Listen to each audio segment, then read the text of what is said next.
name is Ericka Murria, and I'm running for Detroit District 7 City Council.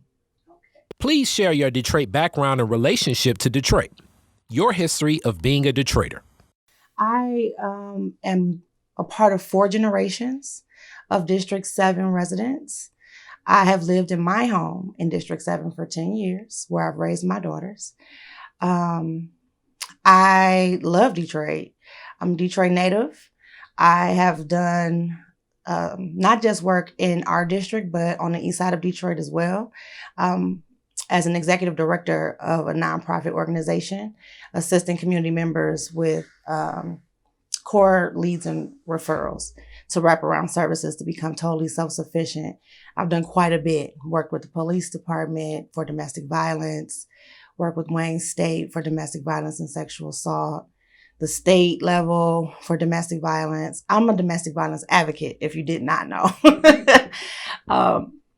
And so all of the work that I do nationally, statewide, and locally is all Detroit driven, policy reform driven, and community centric.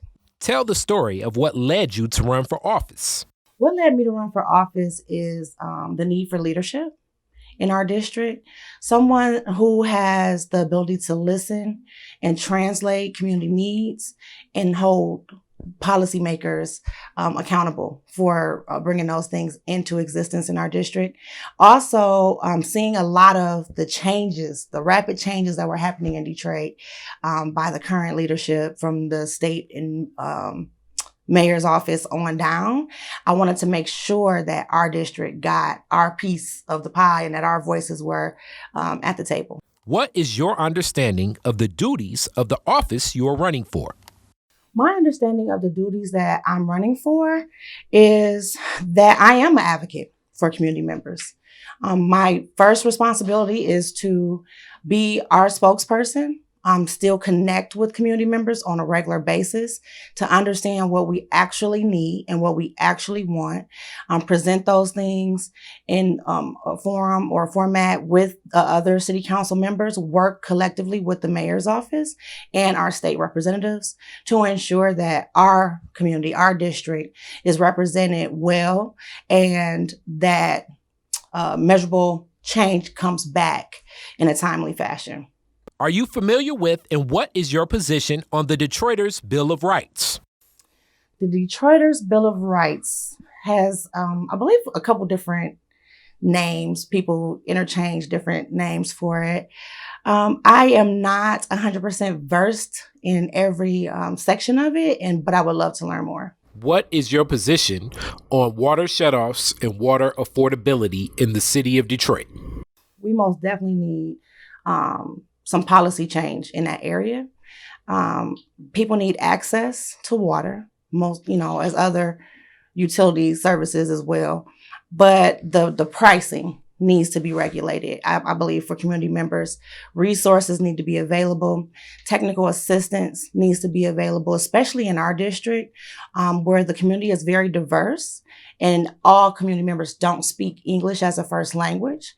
And so, regulating the price to an affordable rate, technical assistance and applying for resources that will assist community members, and making sure that people are aware of those changes as they occur or their thoughts on what should actually be happening when it comes to our water, and making sure that our water in Detroit stays, in our ownership. How would you enhance Detroit's neighborhoods, and which neighborhoods would be your priority? Any specific one? I think specifically in District 7, closer to, McKenzie, the aviation area, Burlingame, Livernois, around Straightgate. I think that area needs more houses. My grandmother one of my grandmothers on my dad's side, she actually lived there. She moved into that area in the late 50s. And to see the changes from when my dad grew up there and when I grew up there, I went to Tappan Elementary, and to see that there are very few houses on these streets is a problem for me. So I would like to see how we can get funding for more affordable houses in our district. And I would also like to see our parks, all of these pop-up parks that have occurred in the last years. I would like to see them cleaned on a regular basis. I would like to see the lawn landscaping done on a regular basis. And I would actually like to see more schools reopen. Going closer to where I live, near Warrendale, I think there needs to be more funding in the Brightoff Center, reopening that for technical assistance and training for young adults who are just graduating from high school or have issues with education and may want to go towards a skills trade or some other type of continuing education.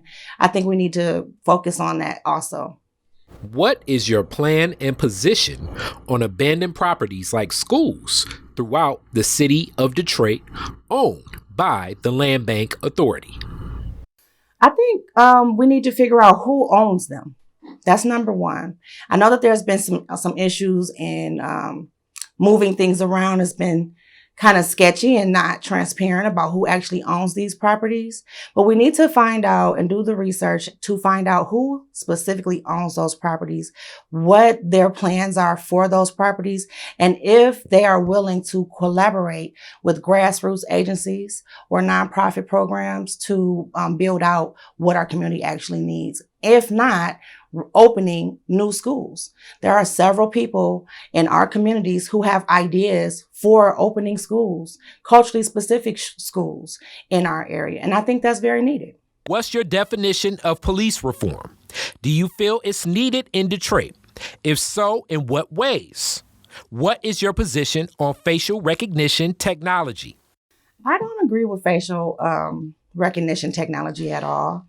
Police reform is an issue nationally, not, just in our specific state or city.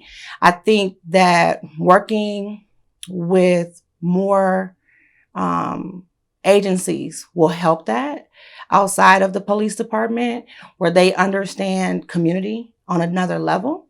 I think the neighborhood policing was a great idea to start. I think it should be built out. And have more of our voices, community voices at the table to make it make sense. I do believe that there is some reform that should happen, but I think we need to figure out an itemized list and work on those things one thing at a time. I don't think we should just attack it all at once and just, I think we need to figure out what was not effective for our community. And if we have to toss those things out, toss them out and start over, or make some amendments to what's already in place. What's your position on the repayment of residents who have been overassessed and overpaid property taxes? They need to be paid. My opinion on people who have been overassessed and overtaxed is that they need to be paid. They need to be repaid by wherever the money needs to come from. It needs to happen, and it's long overdue. I think there's a larger issue with reducing our population in Detroit. I think that's a part of it. It's pushing people out of homes, making them unaffordable. I think that's a huge issue on accessibility to banking and home ownership. Being able to refinance their homes and things of that nature. I think that's a huge issue, not just in our district, but in our city and our state. And that's something that should be addressed with the policymakers who have the ability to make those changes. But the people should be paid. And I think there's no ifs, ands, buts about it. They should be paid. And maybe given an incentive for like a late fee, for not being paid on time. What do you see as the future of Detroit? The future is now. The future is our youth. The future are creative minds. The future are entrepreneurs, boots on the ground, nonprofit and grassroots agencies. I'm very excited about the future, considering that I have a 20-year-old and a 14-year-old.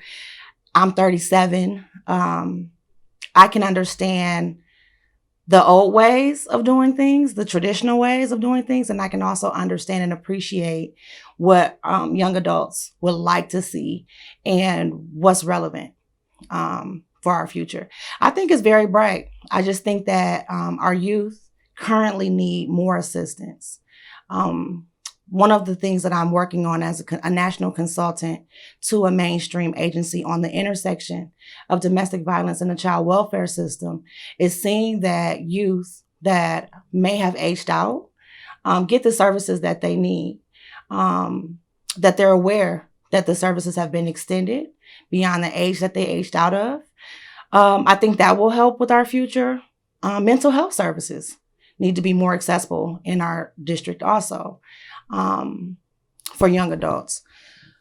I think they just need a chance. I think they need more mentoring, more friendly faces that are willing to hear from them and help build out their goals. Last question. Why should Detroiters vote for you? Detroiters should vote for me because it's time to reimagine our district. It's time to reimagine Detroit. It's time to have great ideas and courage to see them through. Someone myself, who can strategize, who can work well with others of any race, ethnicity, or gender orientation. Someone who is unapologetic in what they believe, and someone with a track record of getting things done. Over the past 10 years, I have been a national leader in holding mainstream organizations accountable for what we need in Detroit. And I'm honest. I'm not a politician. I don't have promises to make. The only guarantee that I have is that I am available and that I'm willing to stand up and take the front seat for community members who don't have a voice.